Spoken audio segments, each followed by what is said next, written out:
有一日，有5隻感情非常之好嘅大野狼喺度商量緊午餐要食啲乜嘢。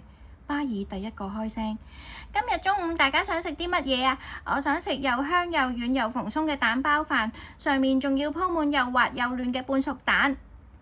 然後比爾跟住話：我想食又紅又脆嘅大蘋果，大啖大啖咁連皮嚼。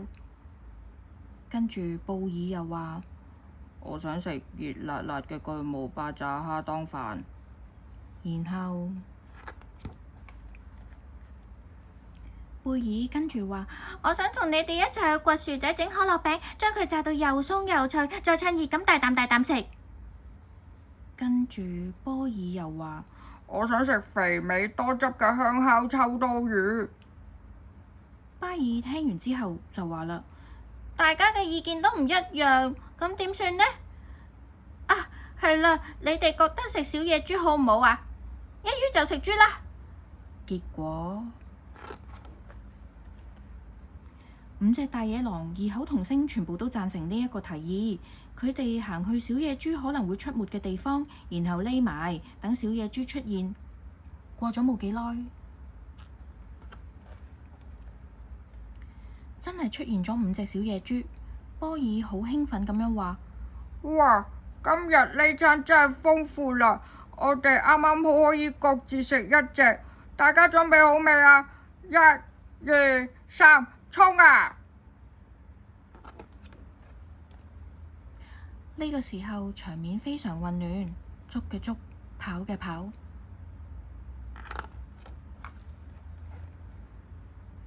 小野豬一隻接住一隻咁俾大野狼捉住咗。貝爾好興奮咁樣話：都係小野豬最好，睇起嚟真係好好食啊！布爾個樣已經等唔切就話：好想快啲一啖吞咗佢，我已經忍唔住啦。呢頭講完，佢即刻擘大口，想將成隻小野豬放入口吞落肚。就喺呢個時候，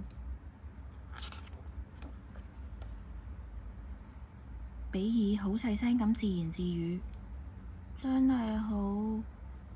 佢把聲聽起嚟有少少唔開心。布爾望住比爾就話啦：比爾，你嗰隻豬呢？比爾話：俾佢走甩咗啦。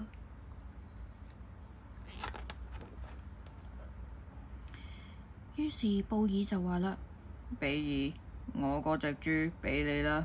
坦白講，我其實唔係真係咁肚餓㗎咋。比爾細細聲咁話：唔使啦，你頭先唔係話好想快啲一啖吞咗佢，我已經忍唔住啦。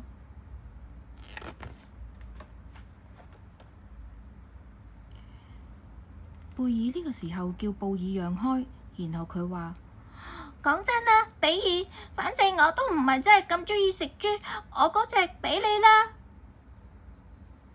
比爾聽完貝爾咁講，細細聲咁話：唔使啦，你頭先唔係話都係小野豬最好，睇起嚟真係好好食，我應該冇聽錯啊嘛。跟住波爾就話啦：係啦，麻煩貝爾你讓一讓開先。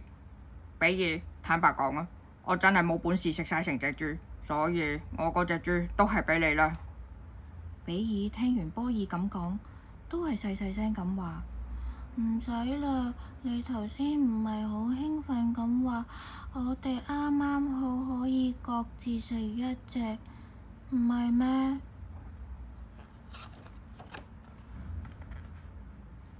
輪到巴爾，佢話：係啦，波爾，你閃埋一邊先。比爾，其實我今日根本就唔想食豬，所以我手上嘅呢一隻豬就俾你啦。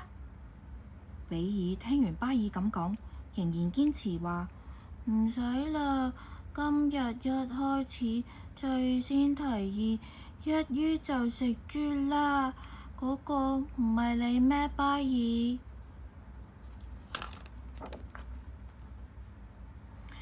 巴爾爾即刻反駁：先唔係啊！我一開始係話想食又香又軟又蓬鬆嘅蛋包飯。布爾跟住話：我啱啱開始都係話想食熱辣辣嘅炸蝦當飯。貝爾都即刻話：我一開始係話想食炸得又鬆又脆嘅可樂餅。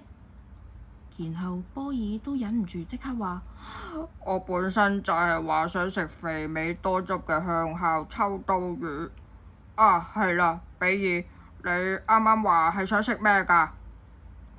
比爾有氣冇力咁樣細聲講話：蘋果，大啖大啖咁連皮嚼。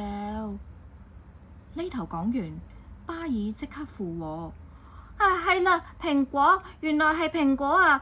嗰啲瘦蜢蜢嘅小野豬比起嚟，蘋果真係好食太多啦！而且我哋都咁鍾意食蘋果，所以蘋果最好。行啦，我哋而家就出發去摘蘋果啦。結果